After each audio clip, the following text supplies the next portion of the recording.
Hello and welcome to the virtual presentation for the Northside Community Recreation Center and Park, also known as the Grubb YMCA. This is the virtual presentation for Public Meeting 5 that took place on February 17th, 2022. My name is Katherine Darnstadt, and I am an architect and founder of Latent Design. We are an architecture and urban design firm based in Chicago, and we are working on this project with MA Architecture based in Des Moines and Genus Landscape, also based in Des Moines, as well as several other consultants around cost estimating, sports facilities, and carbon and sustainability analysis. This meeting that occurred on the 17th went through the following agenda to discuss the two main planning development strategies for the site and for the building itself. We started with the meeting with a welcome and reflection from the Girl Scouts, who we were very happy to have and who also shared their feedback and their ideas from a previous design workshop. We also introduced the new storytelling project, which is a storytelling project working with Invictus Media that will collect stories and memories and also artifacts from the neighborhood and community members that utilize the space, Grubb, and even, share memories of older versions and names of the facility. We then went into talking about the project timeline and then the meeting goals. We did have an agenda for the meeting where we were discussing, as I mentioned, the two strategies and ultimately trying to build consensus around one development strategy to move forward.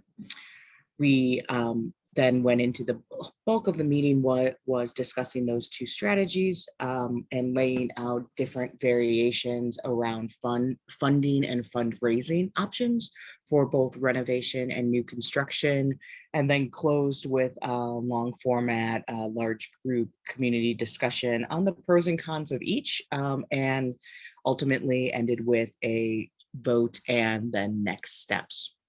I'll walk through all of that in the presentation today and also intersperse comments that we heard from both the small and large group discussions, and you could follow along through this presentation, and there will also be PDF handouts that you could download of items that were at the individual table sessions. But to start, our community reflection was from the Girl Scouts. So the Girl Scout troop participated in 2 design workshops previously on weekends, working with the MA architecture team and the local Girl Scout troop. They went through the same exercises that we had gone through as a community in previous meetings. So looking at, on the left, you see a couple Girl Scouts looking at the outdoor activity and indoor activity boards and providing sticky dots on what their preferred activities are. They went through site planning activities, so learning about what is site planning, how big is a building or a basketball court or a soccer field, and started to lay that out on the site and learn a little bit about urban planning, landscape, and architectural principles. And then they also sketched and shared what their ideal place is for a building and then on the site, which you could see in some of these images here. Each of the Girl Scouts, we had about 5 or 6 Girl Scouts share what their vision was, and they were as specific as, sell nachos at an outdoor concession stand, to as broad as, make sure it's well lit and a safe space that we could play late at night. And we were really grateful for them to, be brave enough to take part in not only that activity, but to share in a public setting that included, 30 to 40 community members, several council people, and even the mayor dropped in for a little bit at the beginning of the meeting. So kudos and applause to them for sharing. We then went into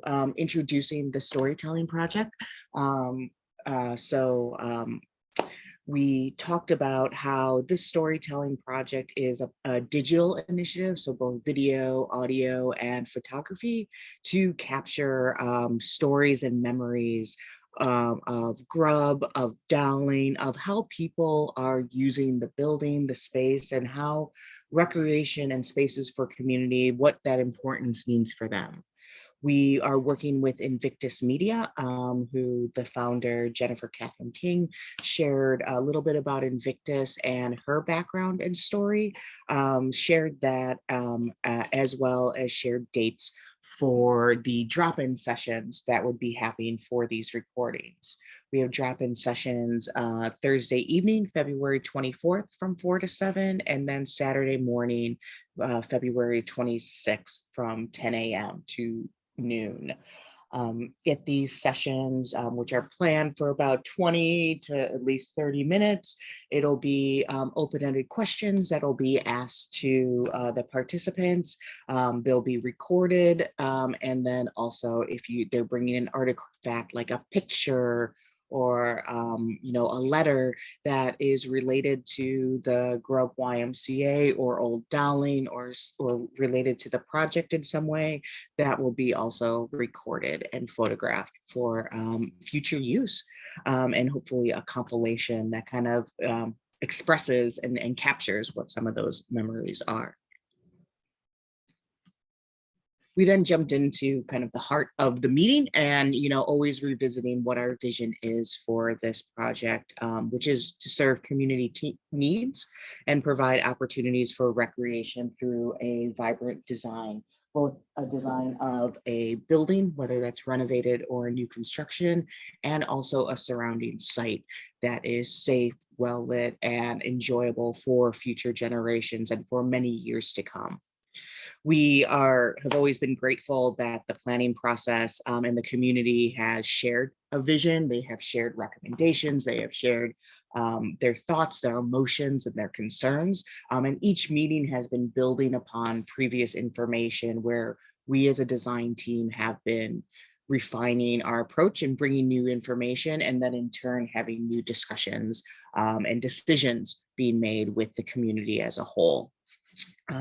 And I think ultimately this is coming together so that we have very clear, specific, and direct conversations, so outcomes are known, measurable, and in agreement with the community needs, concerns, and desires. Where we are on the timeline, so we are getting close to the end of the planning phase. The green box at the bottom outlines public meeting 5, which is the recommendations meeting that we had, which was discussing the 2 main strategies of the development option, whether it pursues moving forward in a renovation option or if it goes forward with a new construction community center option. Our next and final meeting will be an open house on March 24th at the Grubb YMCA.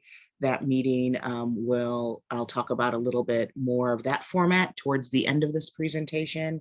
And all of that is leading into, so we have clear direction and know what the project looks like.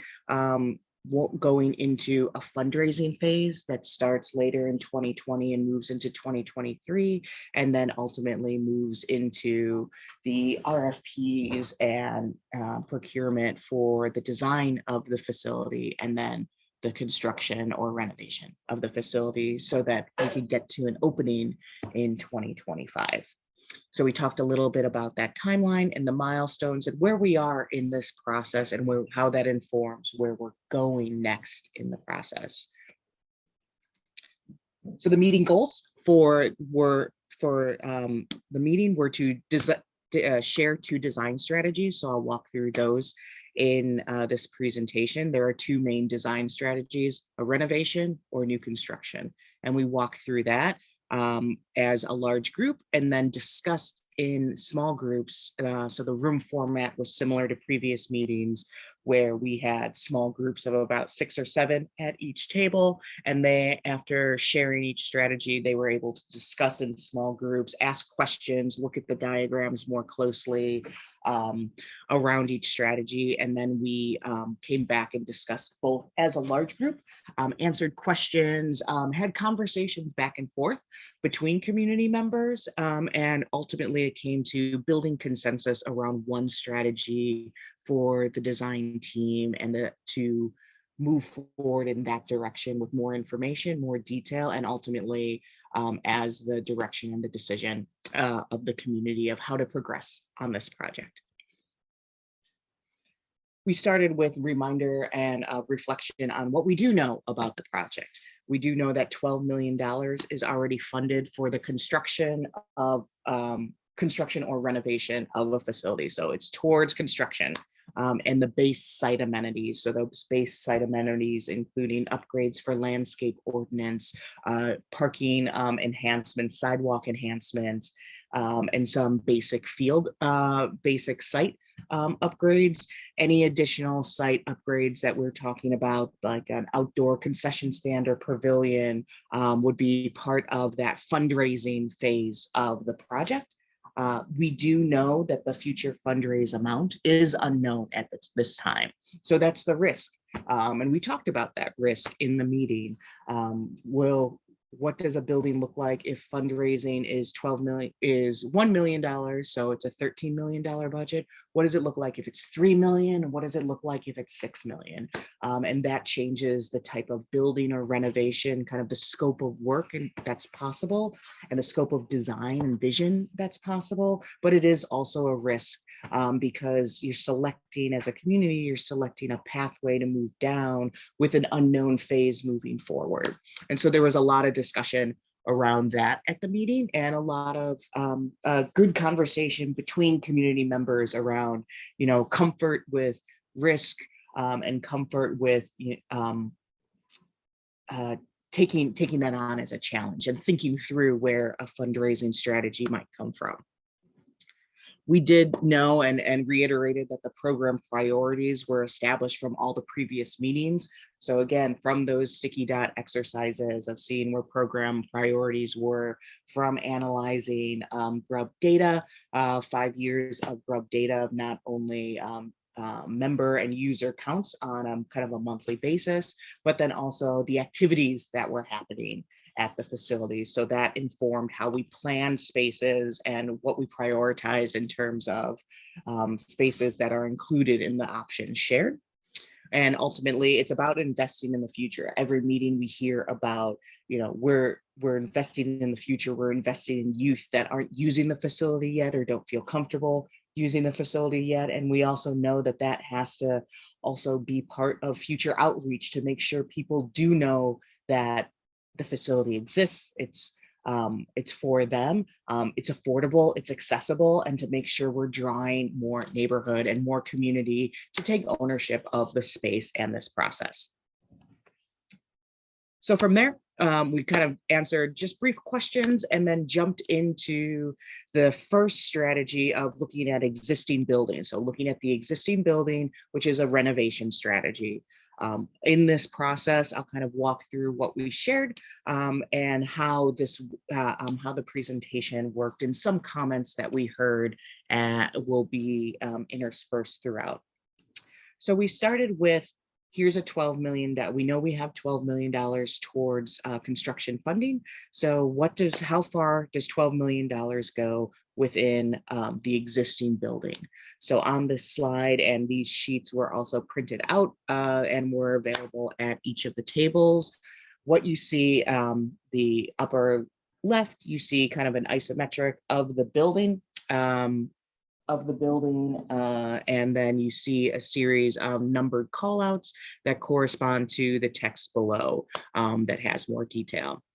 You also see a little band of colored boxes that denote the various thematic program areas, and that was part of meeting 3 and 4. You saw that in the presentation. So that color coding corresponds to various program themes that we've been carrying through from previous presentations.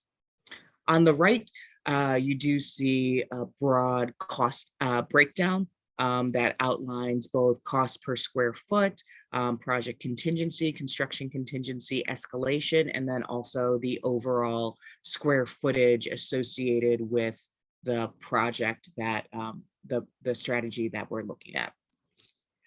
So to walk through the specifics of a $12 million renovation. So ultimately what this renovation does, and all the renovation kind of options that we'll kind of show as part of the base and then the visioning, there are always going to be a certain number of upgrades that you see physically, and some you probably feel more than you see, and by feeling, I mean upgrade to mechanical systems, upgrade to lighting, new windows, different things like that that are needed in the building are carried through all of these options.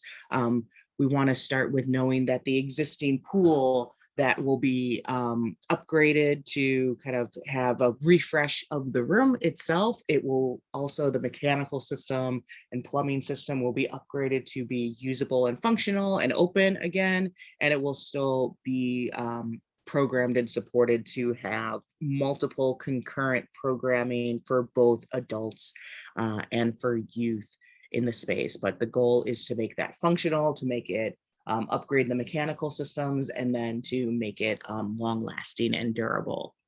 You'll also see finish upgrades throughout the building. So paint, new flooring, all throughout the entire building. And then where we start to see shifts in the way the building feels in terms of like the spaces, what we would be looking at is reconfiguration of the area, the rooms below the gym, which are now currently a series of smaller community rooms, and then the weight room, reconfigure those so those all become weight, cardio, kind of, and gym studio spaces, so that community rooms and, quieter spaces can be relocated towards the front of the building, currently where the cardio equipment is. So that relocation is number 4 that you see on the screen, looking at reconfiguring that space towards the front so that it has a new community function, has access to light and views to the surrounding site. And then also item 3 that you're seeing called out would be a reconfigured fitness focused area with aerobics, weight lifting, and cardio. In terms of how we're walking through the space, sorry, couldn't think of the word for a second, how we're circulating through the space. Item 6 on the call out is a new centrally located elevator, and really thinking about upgrading for ADA accessibility throughout the building.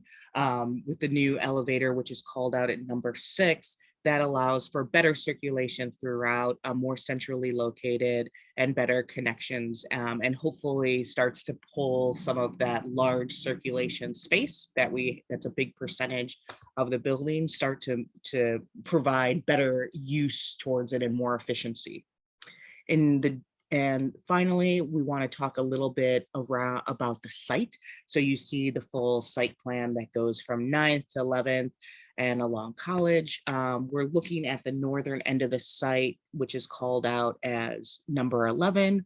That would be a flexible recreation field that would still allow for softball and baseball to occur, but also have the size and the ability to be a full-size soccer field integrated with the softball field. Towards 9th in College, items that you see called out there is that a new concession stand or kind of public pavilion and shelter would be available with a kind of a playground space. So you see that called out as number 13 and then number 9. And then the remainder of the site would be kind of natural open space with more trees, more plantings that would be available for picnics, events, multiple types of uses that are not active recreation. This would be more like passive community enjoyment, and that's called out as number 12. One thing to note as we move into the other renovation visions that we'll share, the site plan for these other two options that I will share remain the same. And then we also, talked, some of the comments that we heard and talked about were around, clarity around the spaces, how the building looks and feels. It'll on the exterior will still look predominantly the same, but you'll see the biggest impact on the interior of the space. And that's for this $12 million base renovation option. What we walk through next is we share two visions of what the building could look like if a $3 million fundraising goal is achieved, or if an $6 million fundraising goal is achieved. These were just visions because, as we know, the fundraising goal and the final amount are unknown at this time, but we wanted to have an open dialogue to see what's possible with additional funding. So with this one, the $15 million renovation, which we call Base Plus, this is assuming that $3 million fundraising goal was achieved, and how that lays out within the building itself is as follows. So we zoomed in just to look at the building itself. You see that there's a couple new changes to the program, which are highlighted with the pink call out numbers on the diagram. So first and foremost, with number one, what happens to the pool? Overall, we would look at, in that fundraising option, allocating more money across the board to both the pool and then to the finish upgrades throughout the building. So instead of just paint on the walls, it might be wall coverings. We might have more spaces be able to be reconfigured, but not at the expense of minimizing any of the mechanical, electrical, or other infrastructure upgrades. But we would look at a more significant renovation of the existing pool. So that would be looking at maybe changing the hot tub into hydrotherapy pool, looking at more substantial renovation to the building, and that might also create more efficient flow and spaces throughout. What we also saw that we were looking at was how that then on the right-hand side kind of allowed for new spaces to be created, because we really could then get into reallocating some of the circulation towards new community rooms and to get the better flow throughout the building. The next one that we talked through was an $18 million renovation, which we call Base Plus Plus. So this is assuming that a $6 million fundraising goal was achieved. And this is how it looks throughout the building. So with this option, now the exterior of the building starts to look different because you're able to add a new 2-story addition to that front entry along 11th Street. So that changes how you enter the building and how it looks from the street.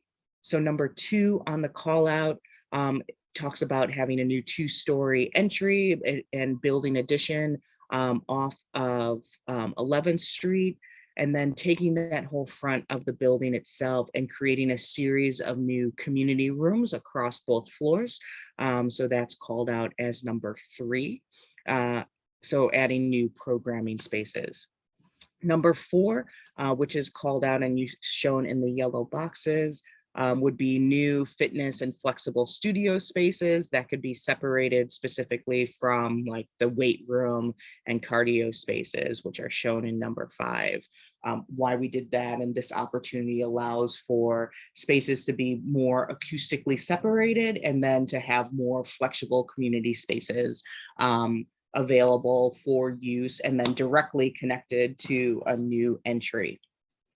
All of the previous upgrades that we were mentioning, such as the mechanical, elevator, electrical, plumbing, new roof, all of these items that were previously mentioned would still be part of this renovation option as well. But the biggest change would be towards a new addition towards the front of the building and a new entry sequence.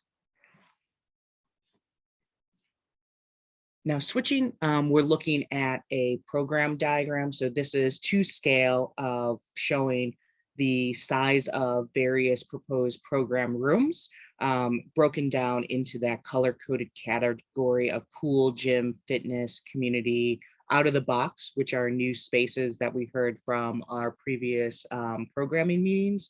And then also in the gray at the bottom are the variety of support spaces, which are locker rooms, office, mechanical storage. And then for the existing Grubb building, you see a big box at the bottom, a big rectangle. That's the circulation in the building, which there is a lot of corridors and hallways, and that space that we're trying to make more efficient in all of these options. So this diagram shows existing and then proposed between the different renovation options. And as you could see, as you move forward and you go towards the $18 million vision, new community rooms and out of the box spaces are able to be created as you're looking at the new addition, bringing in that additional square footage. And after that, we broke into our small group table discussions, asking what clarifying questions did they have around the information that was presented, the diagrams that were at the table, and kind of walk through that. Some questions that we heard were, really getting into the specificity of the rooms and the adjacencies and making sure everyone understood both the cost breakdown and then also kind of the square footage diagrams. So those are more clarifying questions. We also asked, was there something that's exciting about the base renovation option? Thinking about the future of the building, can people see themselves still in this building and using the pool and kind of having it exist for another 30, 40 years? And what potential is there in the fundraising options moving forward? How does everyone start to think about fundraising and exciting partners and bringing in new partners to be able to help expand that budget so that a greater funding amount can be achieved. Overall, I think the largest discussion item that we heard was really getting into, there is still people who don't know if they want to keep the building or go towards a new construction. And we kind of had that open discussion, even walking through these renovation options itself. The next part of the presentation, we walked in through now the second strategy, which is looking at new construction on the site, and walk through the same three options. So what does the $12 million base funding amount achieve in terms of a new construction building? And then what do two fundraising visions look like at a $3 million fundraising goal and a $6 million fundraising goal? With that, as we started the $12 million base new construction building, we have the similar layout in terms of the presentation format, which is a breakdown of a site view, keyed callouts at the bottom, and then a construction breakdown on the right-hand side and square footage. With the new construction option, when we're starting with the $12 million base, we are orienting the building towards 9th and College. So that would allow for the existing Grubb YMCA building to remain fully functional up until and accessible up until the opening of the new facility. That then once the new facility is open, the Grubb YMCA space would be demolished, and that it would then become number 9 on this layout of a new community lawn for passive park space with both open air shelter, basketball courts, and some of the previous site amenities that we shared, just reconfigured along the site itself, since now you have a more open, contiguous outdoor space along 11th Street. The site itself also, as we start to think about access, we're able to split the parking between the judicial facility and then for the YMCA. So currently there's a driveway that connects the two, but we would cut that off so that there is a clear landscaped connection between the two, so people could go from the new building to the fields without having to cross vehicle traffic. So those are the site upgrades. Now let's talk about the building itself. The building itself is about 18,000, almost 19,000 square feet. It's 19,000 square feet, which is larger than the current community recreation center of 4 Mile, but it's definitely smaller than the existing Grubb facility, and we acknowledge that. We're looking at a predominantly 1-story building with a pool space that's roughly a pool that's the physical size of the Grubb YMCA and a larger surrounding kind of deck area for classes, training, and more space to utilize. We have a series at the front of the building along College Avenue. The entry would be off College Avenue. We have a series of both fitness rooms and then community rooms, and also community room with kitchen. We have fitness and cardio. We have kind of an out-of-the-box flexible community space, and then also a 2-story volume towards the rear of the building for the gymnasium itself. Overall, we were able to walk through this option and kind of talk through it.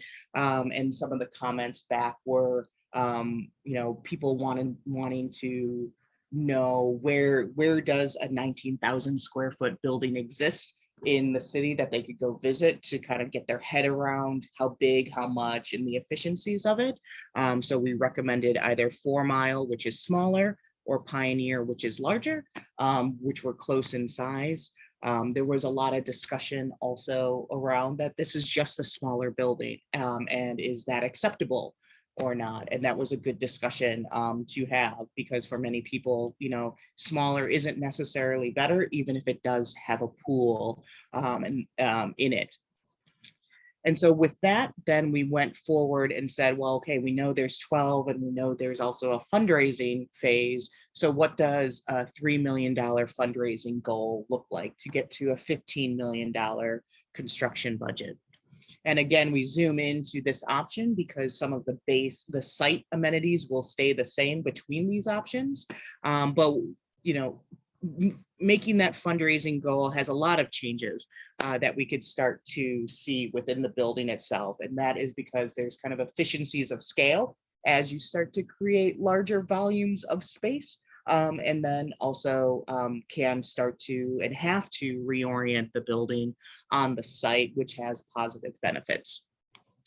So here in this $15 million option, what we see, the big change is that we're rotating the building 90 degrees. So the front of the building is actually off the parking. So the entry is off the parking. You see as listed as number 15, you see now we have a new drop-off area incorporated into the parking design itself. We heard from previous meetings that the way the parking in the building were configured made a long walk between the two. And now with this drop-off zone, this helps both people and drop off kids, drop off their family members, and then go park, so that we're able to accommodate different mobilities and also safety concerns. This building, as it's rotated, it allows for one larger double height volume of a larger pool, and then the gymnasium space, which became larger to accommodate an elevated track in the building. And then under the elevated track would be a series of the fitness rooms all kind of congregated together. So Item 4 has like the weights, the cardio, and the fitness on each end of the gym, so that everything, like all the loud activities, the music, all of that gets kind of pushed to one area itself. We also were able then to create a one-story band of programming towards the front of the building, and integrate more rooms into the design itself. So room 5 is that's called out, that would allow for a flexible classroom, and also, since it's adjacent to the pool, also allowed for a smaller pool party room, as we were calling it, so that if there's events or birthday parties that want to be pool related, there's a room that can be associated with that, so not every wet kid has to walk through the whole building. We were also then able to integrate more the same community room with kitchen, a variety of different what we called out of the box spaces, like an ideas lab or a tech center. And then also here we were able to integrate smaller rooms for social services or healthcare within this option, because we had more space itself. And ultimately, the last piece that we were excited about was we have at number 14 in this version and the previous version, we have integrated a service drive off of 9th Street, so that trash collection, deliveries, all of that gets separated from the main parking space, to again create a more safe zone for people as they're walking or dropping off people to use the facility. And then finally, we expanded to show the $6 million fundraising vision of what an $18 million construction budget can achieve with the building. So we kept roughly the same footprint. We kept the same footprint and orientation, and where we have shifts in the design are first under number 1 with the pool. We're showing a larger indoor pool, and then within a separate hydrotherapy pool inside the space.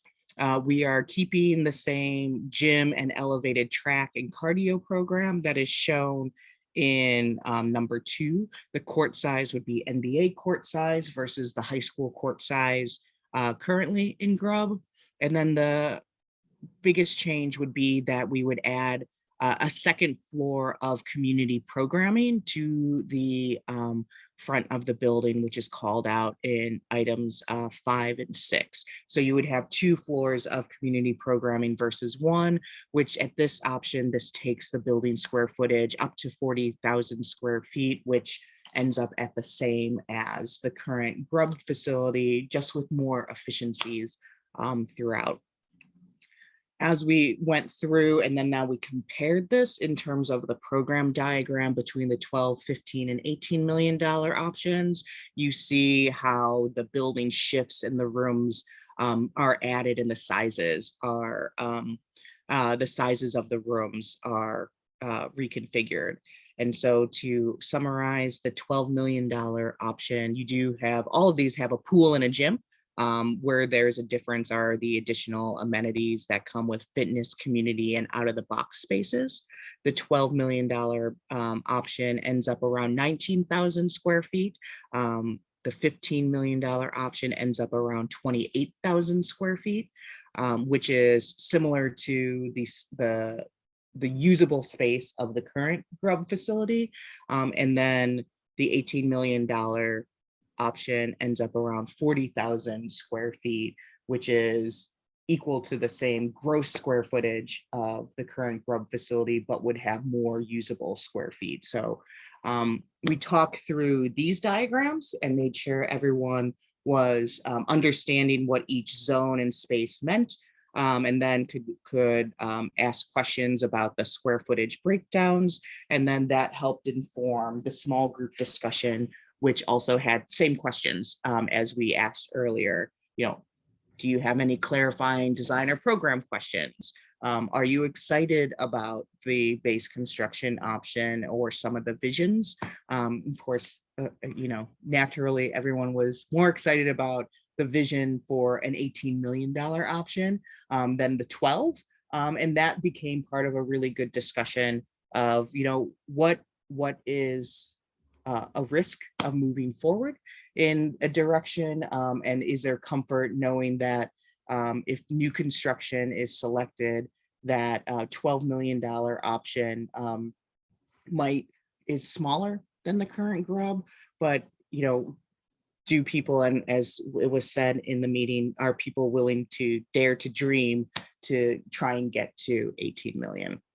And ultimately that was then reflected in ongoing discussions that we carried through as a large group around discussing the two options, discussing concerns and excitement that might exist, trying to get to a decision around one option to continue to move forward with, and then talk about the direction of what that leads to as we go forward.